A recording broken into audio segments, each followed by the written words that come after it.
Hello guys, అందరికీ welcome to our channel. So ఇవాళ వీడియోలో బ్లాక్ క్లోవర్ ఎపిసోడ్ 3ని అయితే ఎక్స్ప్లెయిన్ చేయబోతున్నాను. సో వీడియో అయితే చాలా బాగుంటుంది. సో స్కిప్ చేయకుండా ఎండ్ వరకు చూసి వీడియో ఎలా అనిపించిందో కింద కామెంట్ కామెంట్ అయితే చేయండి. అండ్ ఇంకా వీడియోకి లైక్ చేయకుంటే ప్లీజ్ గైస్ లైక్ అయితే చేయండి. సో మీరు లైక్ చేయడం వల్ల ఇలాంటి మరెన్నో వీడియోస్ని చేయడానికి ఎంకరేజ్మెంట్ అయితే ఉంటుంది. సో మర్చిపోకుండా లైక్ అయితే చేయండి. అండ్ అలాగే మన ఛానల్ని కొత్త విచ్చేస్తుంటే సబ్స్క్రైబ్ చేసి అండ్ పక్కన బెల్ గంట చెప్పేసి అల్లకైతే యాక్టివేట్ అయితే చేసుకోండి. సో ఇంకెటువంటి లేట్ చేయకుండా వీడియోని అయితే స్టార్ట్ చేసేద్దాం guys. So start the video.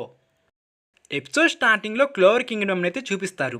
ఇక్కడ wizard king and powerful magic nights అయితే ఉంటారు. అంతేకాకుండా ఈ క్లోవర్ కింగ్డమ్లో 9 మ్యాజిక్ నైట్ స్క్వాడ్స్ అయితే ఉంటాయి. విజర్డ్ కింగ్ తర్వాత ఈ magic night squad leaders strong అనమాట.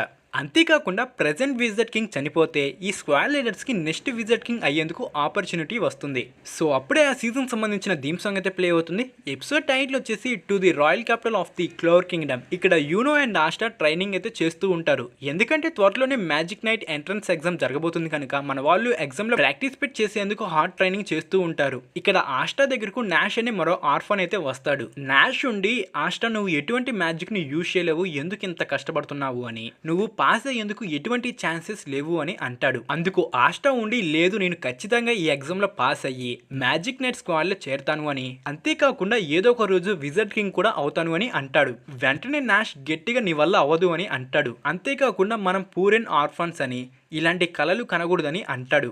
ఆస్టా ఉండి అలా గివ్ అప్ ఇవ్వకూడదు అని, మనం మన డ్రీమ్స్ కోసం కష్టపడాలి అని, అంతేకాకుండా మనం ఆర్ఫన్స్ అయినప్పటికీ కష్టపడితే మనం అనుకున్నది సాధించవచ్చు అని అంటాడు. సో ఎగ్జాక్ట్లీ ఇదే నేను ప్రూవ్ చేయాలనుకుంటున్నట్టు అంటాడు. ఆస్టా ఇంత చెప్పినా నాష్ ఆస్టా నువ్వేం సాధించలేవు అని మనసులో అనుకుంటూ ఉంటాడు. పాపం పిల్లోడికి తెలియదు కదా మన ఆస్టా గాడ్ లెవెల్ అంతకు మించి స్ట్రాంగ్ అవుతాడు అని. ఎనీవే నెక్స్ట్ సీన్ లో you know and Asta tomorrow morning royal క్యాపిటల్కి వెళ్తున్నందుకు చర్చ్ ఫాదర్ మన వాళ్ళకి మంచి డిషెస్తో దావాద్ అయితే ఇస్తాడనమాట. అందుకు ఆస్టా ఉండి చర్చ్ ఫాదర్కి థ్యాంక్స్ అయితే చెప్తాడు. చర్చ్ ఫాదర్ ఉండి ఇది నీకు మాత్రమే కాదు మెయిన్గా యూనో కోసం ఇస్తున్నాను అని అంటాడు. ప్రతి ఒక్కరూ ఆస్టాను తక్కువగా చూస్తూనే ఉంటారనమాట. చర్చ్ ఫాదర్ ఉండి ఆస్టాతో ఇదొక టఫ్ ఎగ్జామ్ అని, ఇందులో నువ్వు ఫెయిల్ అయినా ఫీల్ అవ్వకుండా ఇంటికి వచ్చేయమని ఆస్టాతో అయితే అంటాడు. అందుకు ఆస్టా ఉండి అంత లేదులే నేను విజర్డ్ కింగ్ అయిన తర్వాతే వస్తాను అని, అది కూడా సిస్టర్ లిల్లీని మ్యారేజ్ చేసుకోవడానికి వస్తాను అని అంటాడు. Please marry me. ఈ లైన్ అయితే గుర్తుపెట్టుకోండి. ఈ లైన్ని యానిమ్లో మన ఆస్టా నోటి నుండి కొన్ని వందల సార్లు అయితే వింటాము. నెక్స్ట్ డే మార్నింగ్ మన వాళ్ళు రాయల్ క్యాపిటల్కి వెళ్లేందుకు రెడీగా ఉంటారు. సో అందరికీ గుడ్ బై చెప్పి ఆస్టా యూనో బయలుదేరతారు.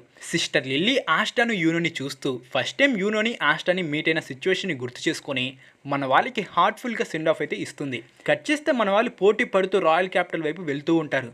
మన వాళ్ళు ఉండే విలేజ్ నుండి రాయల్ క్యాపిటల్కి చాలా దూరం కనుక ఆస్టా యూనో రాయల్ క్యాపిటల్కి వెళ్ళేందుకు కొన్ని రోజులైతే పడుతుంది. చివరికి ఆస్టా యూనో రాయల్ క్యాపిటల్కి రీచ్ అవుతారు. That's it guys. ఇంతటితో ఈ ఎపిసోడ్ అయితే ఎండ్ అవుతుంది. ఎపిసోడ్ 3 మీకు ఎలా అనిపించిందో కింద కామెంట్ సెక్షన్లో కామెంట్ అయితే చేయండి. సో మళ్ళీ మరొక ఇంట్రెస్టింగ్ ఎపిసోడ్తో మళ్ళీ కలుద్దాం. అంటే take care, good bye, thanks watching the video guys.